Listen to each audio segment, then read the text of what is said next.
K24 exclusive വിഴിഞ്ഞം തുറമുഖത്തെ മറയാക്കി 300 കോടിയുടെ തട്ടിപ്പിന് നീക്കം. വിഴിഞ്ഞം international seaport limited chief executive ഓഫീസറുടെ പരാതിയിൽ പോലീസ് കേസെടുത്തു. മലപ്പുറം സ്വദേശി സൽമാനുൽ ഫാരിസിനെ പ്രതിയാക്കിയാണ് കേസ്.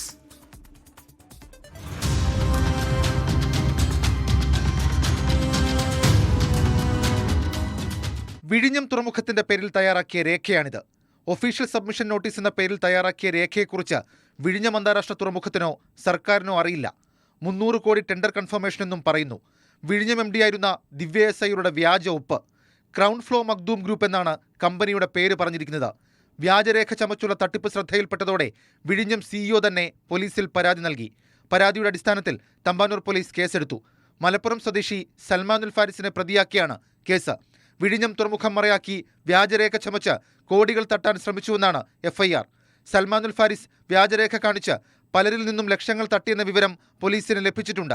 ഇയാൾക്കായി അന്വേഷണം തുടരുകയാണ്. ഷഫീദ് റൌത്തർ, 24 തിരുവനന്തപുരം.